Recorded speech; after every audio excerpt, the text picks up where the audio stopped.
Welcome to TNPSC general studies. இன்றைக்கி நம்ம என்ன டாபிக் பார்க்க போகிறோம்னா 8th ஸ்டாண்டர்டில் உள்ள சிவிக்ஸில் உள்ள எல்லா யூனிட்ஸுமே கவர் பண்ண போகிறோம். ஃபஸ்ட் யூனிட் என்ன அப்படின்னு பார்த்தோன்னா how the state government works அப்படின்றது தான். இப்போ வந்து ஒரு கண்ட்ரின்னு எடுத்துக்கிட்டோன்னா அந்த கண்ட்ரியில் மொத்தம் எத்தனை ஸ்டேட்ஸ் இருக்குதுன்னு பார்த்தோன்னா 29 ஸ்டேட்ஸ் இருக்குது. எல்லா ஸ்டேட்டுக்கும் ஒரே விதமான கவர்னன்ஸ் வந்து நடக்குமா அப்படின்னு பார்த்தோன்னா நடக்காது. ஒவ்வொரு ஸ்டேட்டுக்கும் ஒவ்வொரு விதமான கவர்னன்ஸ் வந்து ரன் ஆகும், ஒவ்வொரு விதமான அட்மினிஸ்ட்ரேஷன் ரன் ஆகும்னு சொல்கிறாங்க. அதான் சொல்கிறாங்க state have their own executive, legislature and judiciary. ஒவ்வொரு ஸ்டேட்டுக்கும் ஒவ்வொரு விதமான எக்ஸிக்யூட்டிவ், லெகிஸ்லேச்சர் அண்ட் ஜுடிஷியரி இருக்கும். எக்ஸிக்யூட்டிவ் அப்படின்னா வந்து என்ன அப்படின்னு பார்த்தோன்னா கவர்னர் இருப்பார், கவுன்சில் ஆஃப் மினிஸ்டர்ஸ் இருப்பாங்க. இப்போ கவுன்சில் ஆஃப் மினிஸ்டர்ஸோட ஹெட்டாக யார் இருப்பாங்கன்னா சீஃப் மினிஸ்டர் இருப்பாங்க. கவர்னர் பார்க்க போகிறோம். கவர்னர் யார் அப்படின்னா வந்து ஹெட் ஆஃப் த ஸ்டேட். இவரோட டேர்ம் எவ்வளோ இயர்ஸ்னால் 5 இயர்ஸ். கவர்னர் வந்து அவரோட போஸ்ட்லேருந்து அவரோட ஓன் இன்ட்ரெஸ்ட்டாக ரிசைன் பண்ணால் தான் உண்டு. மிச்சப்படி அவரை டிஸ்மிஸ் பண்ண ஸ்டேட் கவர்மெண்ட்டால் முடியாது. ஆனால் பிரசிடெண்ட்டால் முடியும். அதாவது சென்ட்ரல் கவர்மெண்ட்க்கு வந்து அந்த இது இருக்குது. அதாவது பிரசிடெண்ட் வந்து அவரை வந்து டிஸ்மிஸ் பண்ண வாய்ப்புகள் இருக்குது. அதான் ஹீ மஸ்ட் ஹாவ் கம்ப்ளீட்டட். இப்போ நான் வந்து கவர்னர் ஆகணும் அப்படின்னா என்னோடய வயசு என்னவாக இருக்கணும்னா 35 வயசு நான் வந்து கம்ப்ளீட் ஆகிருக்கணும். அப்புறம் வந்து பார்லிமெண்ட்லேயோ இல்லை ஸ்டேட் லெகிஸ்லேச்சர்லேயோ மெம்பராக இருந்துக்கிட்டே நான் கவர்னர் ஆகலாம்னா அது ஆக முடியாது. இப்போ பவர்ஸ் அண்ட் ஃபங்க்ஷன்ஸ் அப்படின்னு பார்த்தோன்னா எல்லா எக்ஸிக்யூட்டிவ் பவர்ஸுமே இவங்க கையில் தான் இருக்கும். இவங்க தான் வந்து சீஃப் மினிஸ்டர்ஸையும் கவுன்சில் ஆஃப் மினிஸ்டர்ஸ் அதாவது அப்பாயிண்ட் பண்ணுவாங்க. யார்? கவர்னர் தான் அப்பாயிண்ட் பண்ணுவாங்க. இப்போ வந்து என்னோடய ஸ்டேட் எமர்ஜென்சி போட போகிறாங்க அப்படின்னா வந்து கவர்னர் தான் போய் பிரசிடெண்ட்டை சொல்லுவாங்க, இந்த ஸ்டேட்டோட நிலைமை வந்து கொஞ்சம் இதாக இருக்குது, நீங்கள் எமர்ஜென்சி போடணுன்றது.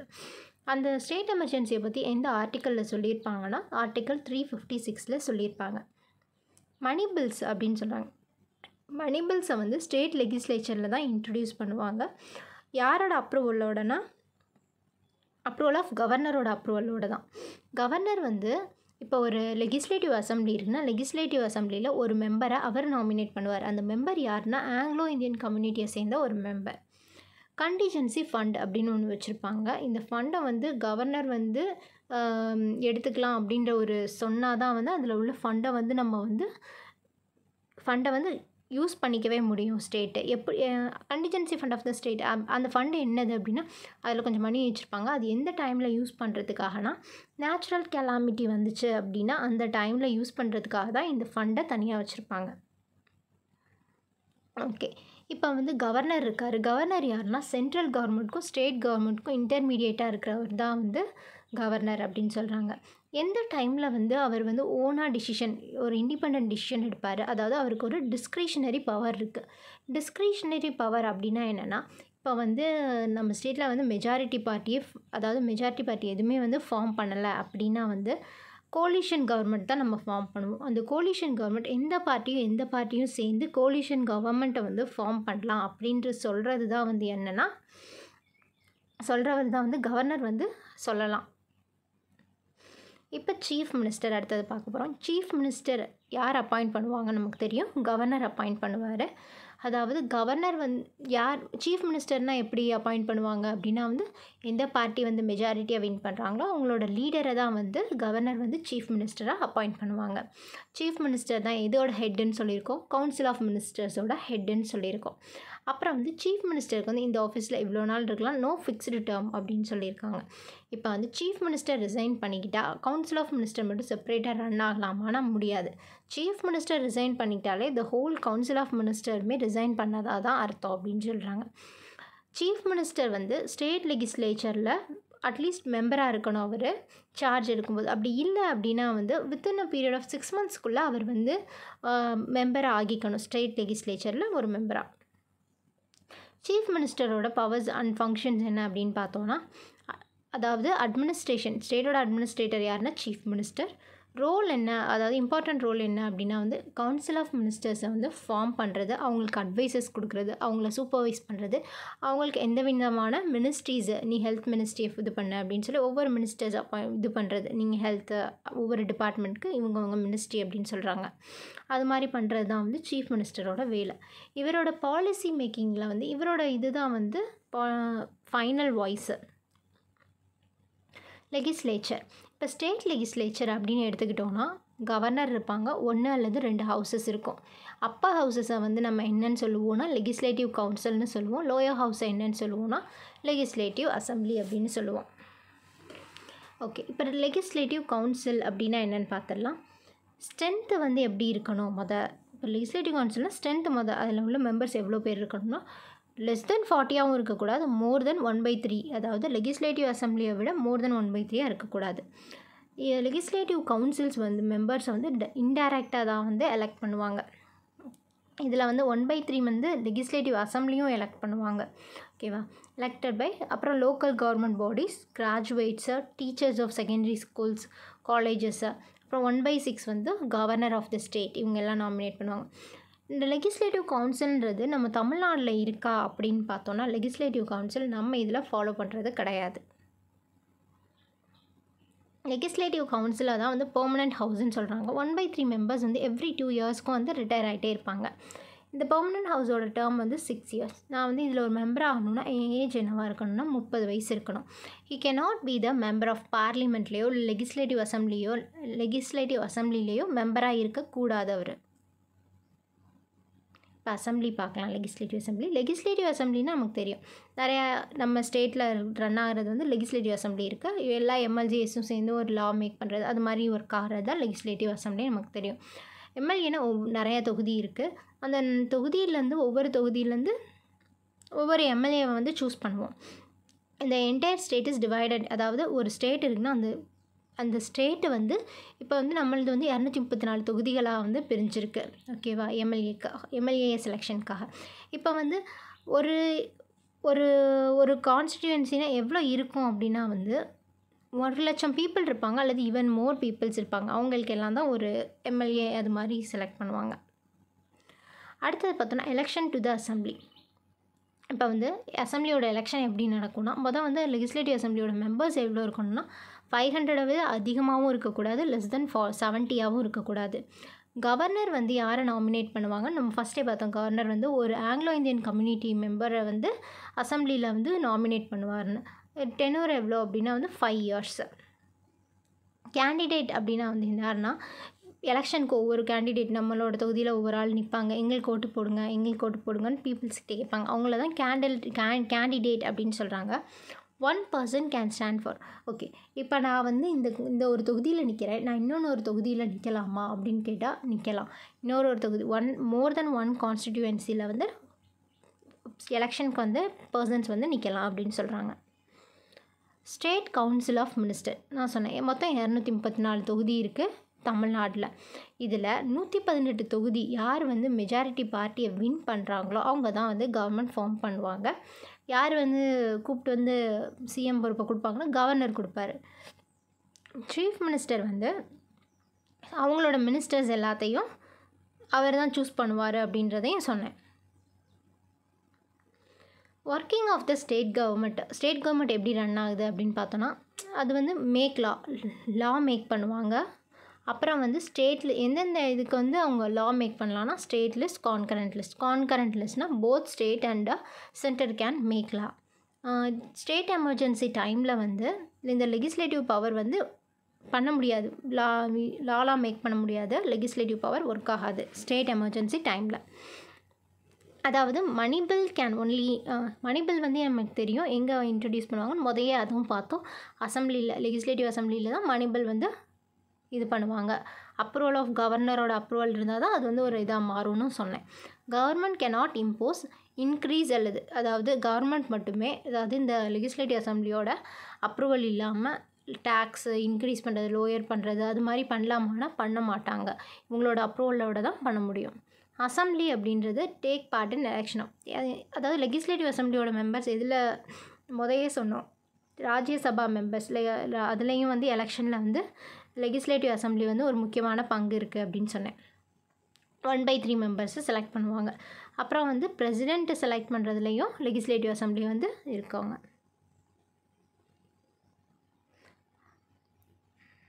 அடுத்தது லெகிஸ்லேட்டிவ் அசம்பிளி வந்து லெகிஸ்லேட்டிவ் கவுன்சிலை விட மோர் பவர்ஃபுல்லு. ஓகே, அடுத்தது வந்து ஜுடிஷியரி ஆஃப் ஸ்டேட்டு. அதாவது ஸ்டேட்டோட ஜுடிஷியரி வந்து எப்படி இது ஆகுது அப்படின்னு பார்த்தோன்னா ஹைகோர்ட்டு, அதாவது ஒவ்வொரு ஸ்டேட்டில் நிறைய டிஸ்ட்ரிக்ஸ் இருக்கும். அந்த டிஸ்ட்ரிக்ஸ்க்கு ஒவ்வொரு டிஸ்ட்ரிக்ட் கோர்ட்ஸ் இருக்கும். அந்த டிஸ்ட்ரிக்ட் கோர்ட்ஸுக்கு அடுத்து வர்றது தான் ஹை கோர்ட்டு. ஒவ்வொரு ஸ்டேட்டுக்குமே ஒவ்வொரு ஹை கோர்ட் இருக்கும். இல்லை வந்து 2 அல்லது 3 ஸ்டேட்டுக்கு காமனாக வந்து ஒரு ஹை கோர்ட் இருக்கும் அப்படின்னு சொல்கிறாங்க. இல்லை யூனியன் டெரிட்டரிஸ்க்கும் காமனாக ஒரு ஹை கோர்ட் இருக்கும். ஜட்ஜஸ் வந்து ஃபிக்ஸ்டாக இருப்பாங்களா அப்படின்னு பார்த்தோன்னா number of judges is not fixed.